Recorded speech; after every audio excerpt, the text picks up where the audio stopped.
psycho here is me. Who will be coming? Awesome. I can't wait, man. I thoroughly enjoyed my Baz is supposedly coming.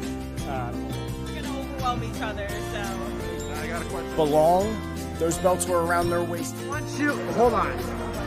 Let me speak. Finally, we've been waiting for you to come. All right, now just announced by Mr. Joel Maximo. What else we got? Lucas wants a new belt.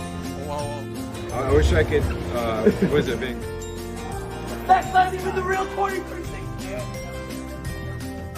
Snapchat? No, sign. All right. But today I got a very special guest. If you don't know who I am, I will never follow Papa Dank on Twitter.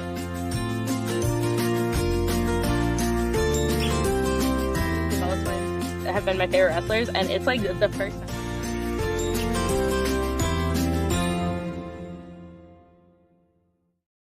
Welcome everybody to Beyond the Barricade. I'm your host, Papa Dank, and without further ado, let me bring to you my very special guest, the one, the only Ocean Avery. How you doing? I'm good. How are you? I'm doing good, man. I'm excited. I'm ready. So I'm excited to be here. Well, let's begin, man. I'm excited to have you here. Let's start off, before we get into your history, let's start off with this coming up at IZW. Oh, yeah. Facing Joe Graves in a VIP match. So tell me how this is going to go. It's a match I've been wanting for a long time, honestly. Graves, he's a hell of a wrestler, man. Big, strong dude. So I think, I think me and him are going to make some magic, honestly. He looks big and strong. I mean, you're no slouch yourself. You look pretty big there too, man. Thank you. I appreciate that. Yeah, no, I've that's the dude I've wanted to wrestle since I first went to IZW 2 years ago. He's a hell of a wrestler, man. Awesome.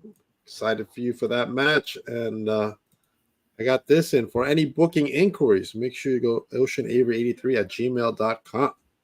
Oh, yeah. Want to help you out with that a little bit. And then on that one, man. It's important, man. I mean, I try to help out whoever I can. That's awesome. So all right, let's go into your history. So tell me how you found love with professional wrestling. The question everybody hates to be asked. How I found professional wrestling? How you found love with it? Oh, how I fell in love with it. Gosh, what was I like? I think I was like 6 years old. And I had a friend who he was super into wrestling, had all the toys and stuff, watched it every week. And he was the one who got me into it. I think the first thing he showed me was like, he had a masked Kane figure. And I was like, well, that's super rad. I was like, who's this dude? Like, what's his story? Right. So that's really what just got me into it. But I mean, like, the deep love and admiration I have now didn't really come till later, when I started like really branching out from just WWE and seeing just all the wrestling that there is to offer around the world. That's really what like gave me that deep love and respect and passion for professional wrestling. Awesome. All right, now tell everybody, where did you go train to become a professional wrestler? Who were your trainers, and what were your thoughts during that initial training? So I train at Off the Ropes here in Albuquerque, New Mexico, and my trainer's Gino Rivera. And I mean, like, my first experience was all I thought was, man, this Gino guy, he's an asshole. He's a Gino. No. He's a rough guy when it comes to training. He definitely pushes you and makes you work hard, which, I love that about the guy. But I mean, like, it's been a great experience. Gino, he's one of those coaches who he wants you to become the wrestler that you want to be. He doesn't want to mold you into something that's like his idea and carbon copy every single one of his wrestlers. He wants everyone to find their own style in the ring, find their own kind of way of moving in the ring, and just learn everything they can about the business. Okay. I mean, it makes sense. You want to stand out as an individual so that you're recognized as that. Good call by Gino. Oh yeah. He doesn't need his head inflated anymore, but I'll give him that. I guess he told you so, right? He did. He told me so. All right. Tell me about your first professional match. Who was it against, and what were your thoughts during your first live match? So my first live match was at a place called Top of Texas in Amarillo. It was a fatal 4-way for the junior heavyweight championship that they had there. It was Alton Black. I think Paradox was the guy, was one of the other guys' name, and then Alton Black. And I mean, looking back, it was not a good showing from me, but Okay. it was sloppy. But I mean, like, my thoughts going into it was just, my heart was pounding the whole time. Like, I was terrified. I was shaky. I was freaking out, but it didn't help because I don't know why the promoter was like, "Hey man, you're going to win the championship tonight." And I was like, this doesn't seem like a good idea for my on your first match. I was like, this doesn't seem like a good idea, but that's the Uh-huh. way it happened. And I mean, like, so that was just, it was a lot just piled on for just a first match. Right, definitely. Which, I mean, like, hindsight looking back, I'm like, not a good idea to give someone, literally in their first match that green, doesn't even really know how to work the crowd yet. Putting them into that kind of situation was tough. But yeah, I mean, like, it was one of those things where the minute I was done with it, I was like, yeah, this is wrestling. It's awesome to be out there and just be able to, hold the crowd in your hand and hear their reactions and stuff. So it was a good experience overall. Wow, that's good. And to be a champion off the bat. Yeah, it didn't go over well with some people, but it was an interesting experience to have for my first match. I can see how it wouldn't go over well with some people. So tell me, since that was your first championship run, how was it? What did you learn for future championships? So it was an odd run. So I had won the championship. They had one show after that one, and then they closed down for about 6 months. Didn't post anything. The promoter was talking about, he was thinking about closing it down. Oh, wow. So, I mean, like, I kind of just had this championship and there was just nowhere to go with it because, it was like, it was their championship, but I couldn't defend it anywhere else. I couldn't, like, I would still cut promos with it, but there was just nothing I could really do with it. And then the first show they had open back up, they took it off me and gave it to someone else. But I mean, I had a long run with the championship. One defense, but I had a long one run. defense. Yeah. Who did you defend? Who did you defend when you came back? His name was Leo Fox. Leo Fox. He was a good dude. But I mean, yeah, like, definitely one thing I learned was, like, even if promotion is kind of closed down, it's still good to, like, I mean, unless it's like permanently official that they're not going to open, it's still always good just to promote their championship and make sure that, yeah, definitely, like, you're keeping it relevant. You're keeping it something that, like, people want to see you defend. Okay. All right. So now, it threw me off this whole first time winning it. That's the first I've heard in all the interviews I've done. Yeah. All right. Tell me about your toughest match to date. Who was your opponent and why was that match so tough?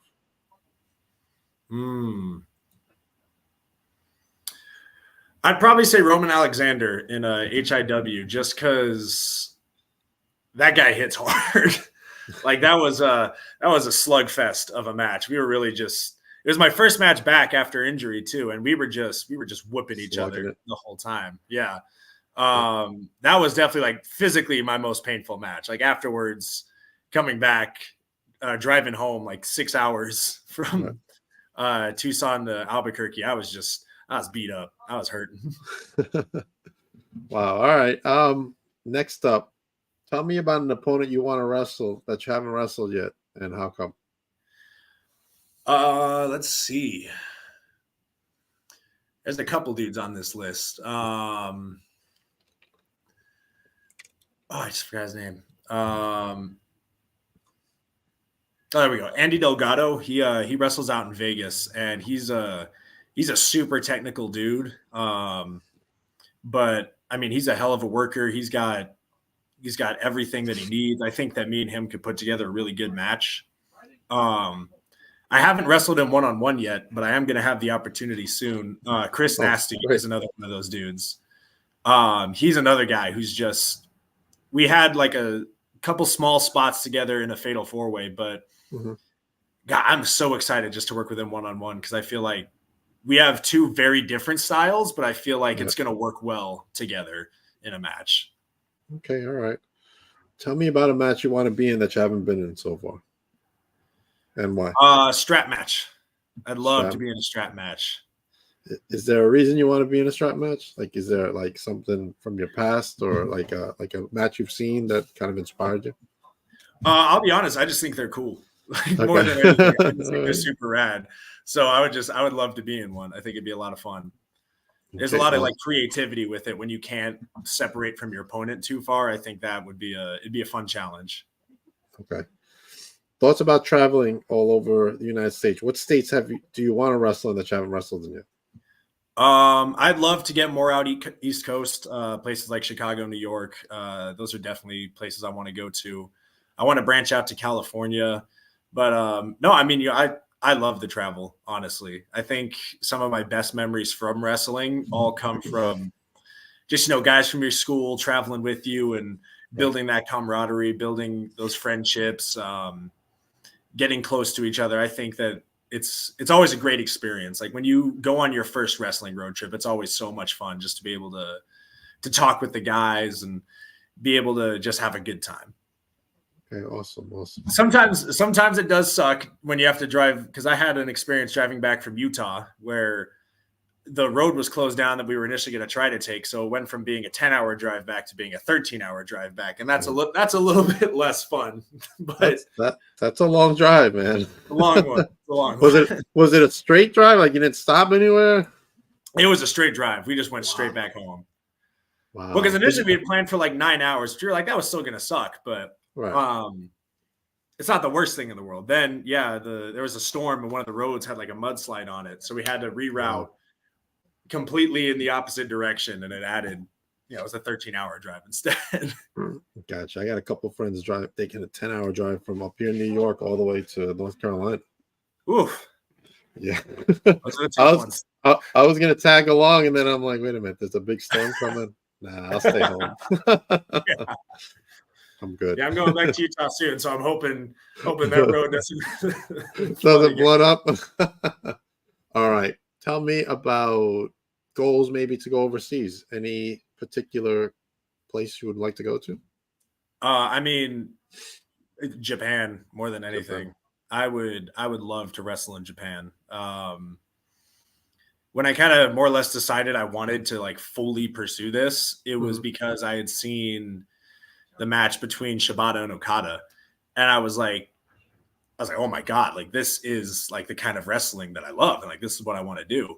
So Japan has, since I started, always been the goal for me. That's always been where I want to go.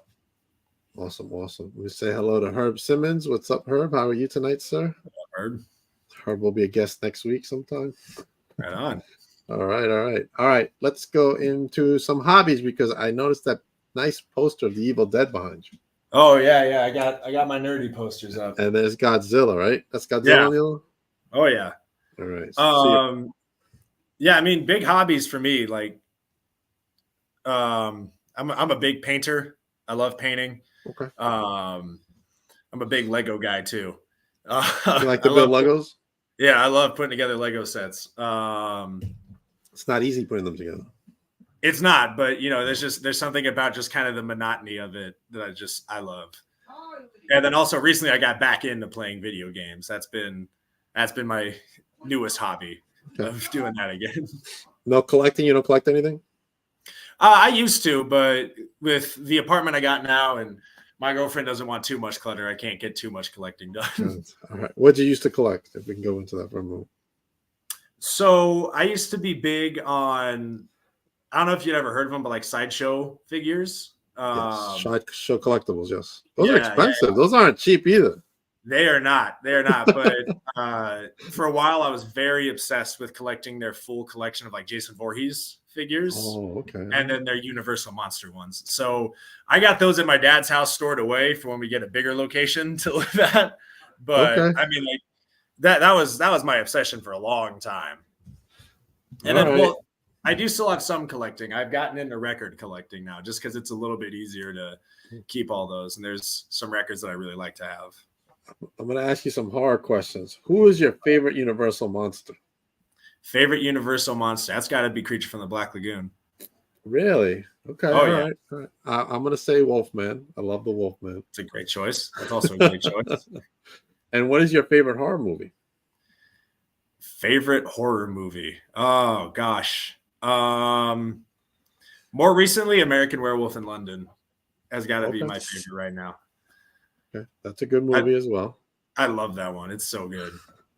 Did you catch the new Evil Dead that came out? I did. I loved it. You loved it. Um, I thought it was I really think good too. I think it's interesting what they're doing, but Right. I loved it. I thought it was super rad. Yeah, I saw it in the theaters. I don't know if you saw it in the theaters. I did. It was terrifying, but I loved it. I want to catch the new Saw film. I haven't seen it yet. Oh, that one's good. That one's good. I just saw that one. Well, I saw it like whenever it came out, but it's pretty good. I liked it. Did you get a chance to see Iron Claw yet? Yes. Actually, What are your thoughts on Iron Claw? oh, it was so good.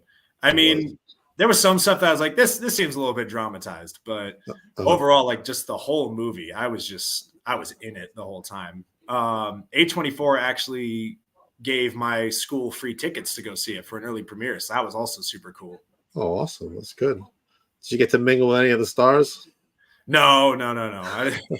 I think it'd be hard to get them to come out here to Albuquerque. It would have been cool. It would have been super cool. I mean, for me, it tugged my emotions and it made me emotional. Yeah. Because I lost a brother. So the line where he says, "I used to be a brother," really hit me hard, man, leaving that theater. I was doing good the whole time I was watching it. I was like, you know what? Like, I feel emotions, but I'm like, I'm not even close to crying yet. Then when he said that line, I was like, yeah, that was tough, man. It hit me hard. Oh man, it was crazy. But Yeah. I'm looking forward to come out on digital because I want to watch it again. Oh yeah, no, I gotta get that one. 100%. All right, we got a question from my booker, Serena. All right. Is there any advice that you wish someone would have given you when you first started out? It's less advice that I wish someone would have given me and more just advice I wish I would have listened to. Which is just simplicity is key. Yeah, because when I first started, like I was one of those guys that wanted to do all the big spots and all the cool stuff. But Right.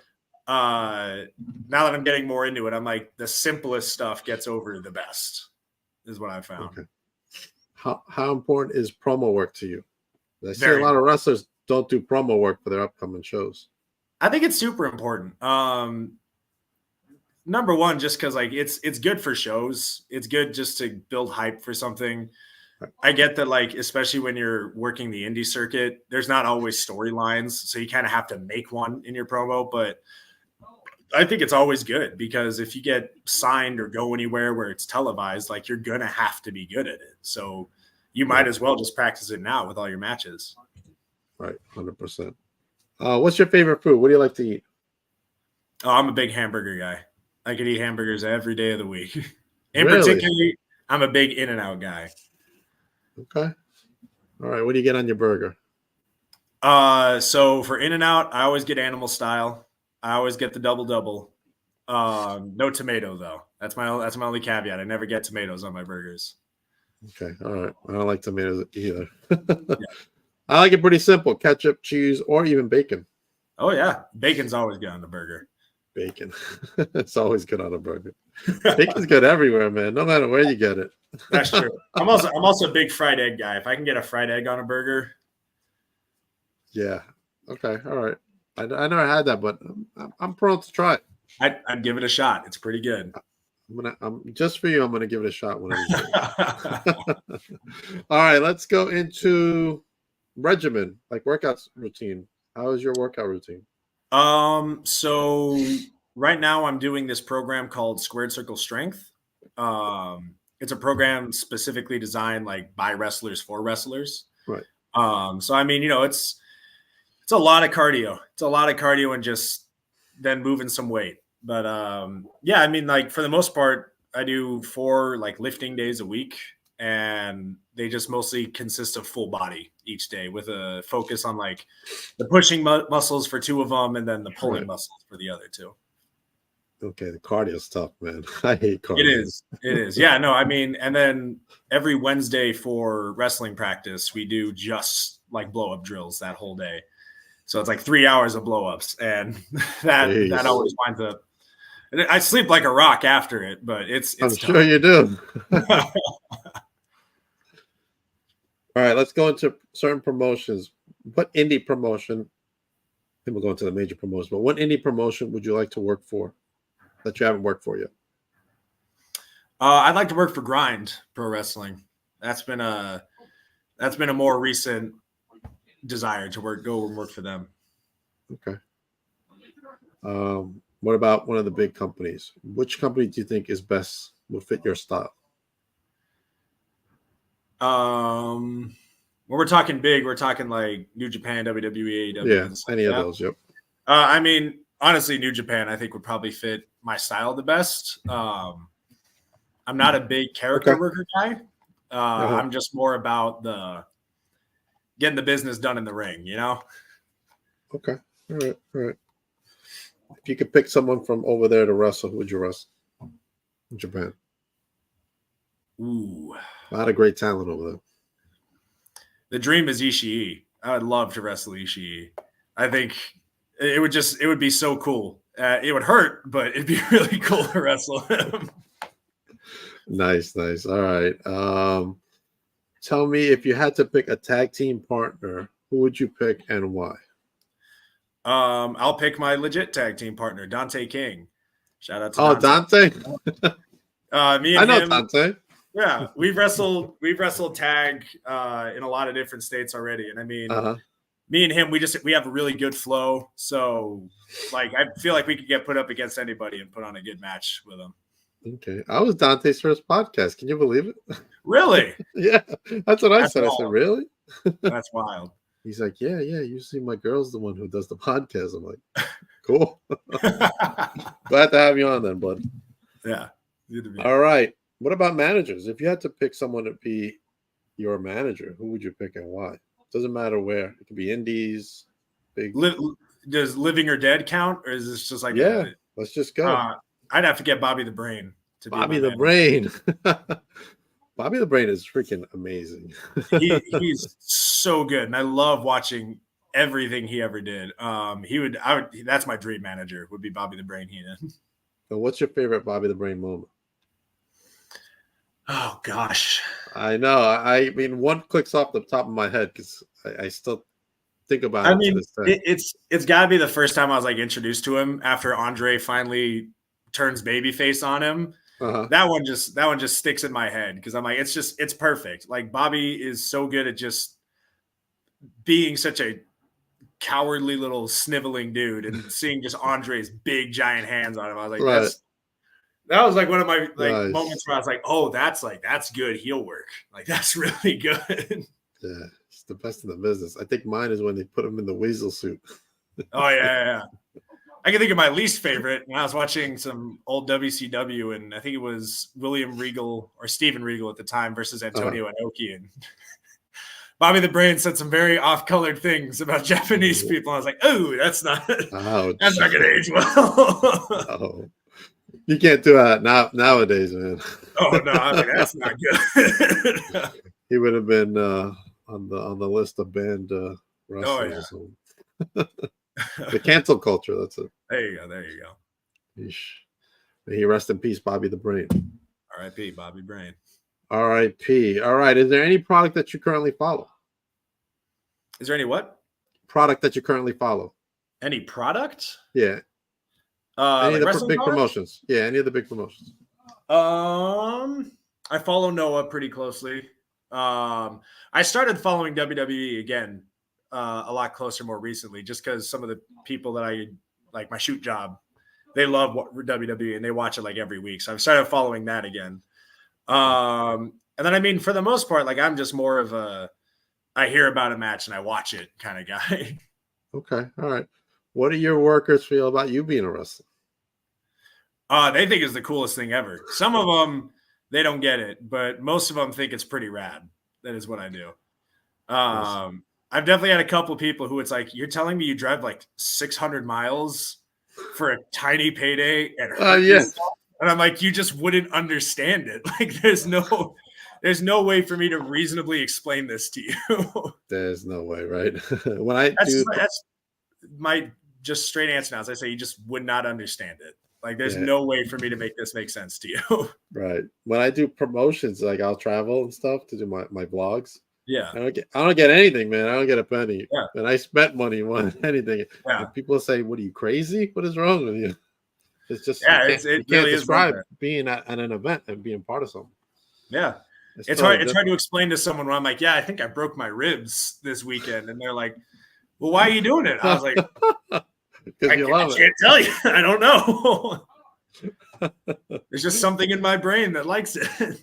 I've had people recognize me at my shoot job, man, and go, Yeah. "Oh, Papa Dank," and I'm like, "Hello."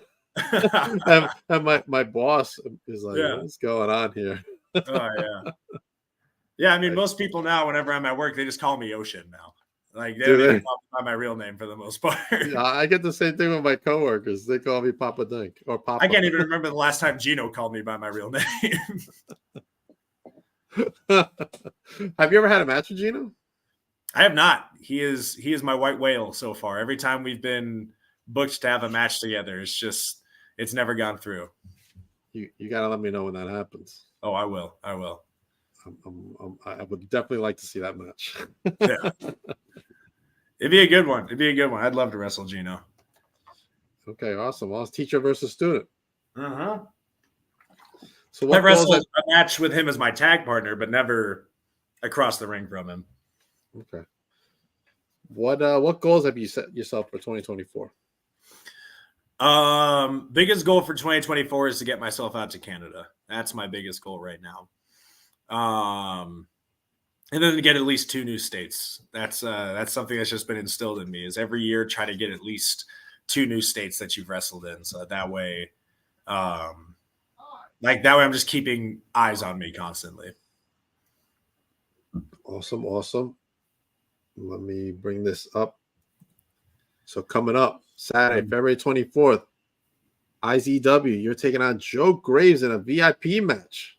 Yeah. Make sure you guys go to IZW, get your tickets, or use the QR code on the flyer to get tickets for this event. What else you got going on besides this? 'Cause that's the only promo I have. So let's see here. This next weekend, I'm going to be in Fort Worth, Texas with Matt War Pro Wrestling for my debut match there. February, I will also be at, I believe it's SCL War. With Princess Death Wishes promotion. I'll be wrestling Chris Nasty there. I will also be making my Dive Pro Wrestling debut later this year, and I will also be making my debut in Wyoming later this year. Okay, awesome.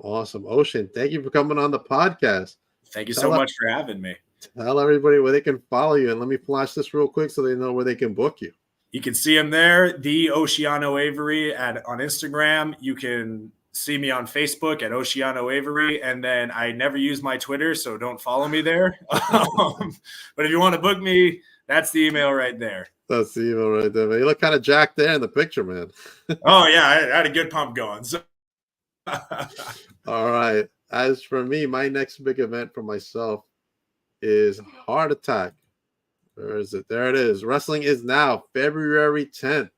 Make sure you go to Wrestling is Now to get your tickets for this event, as Crowbar will be in attendance, as well as this guy right here, Ocean.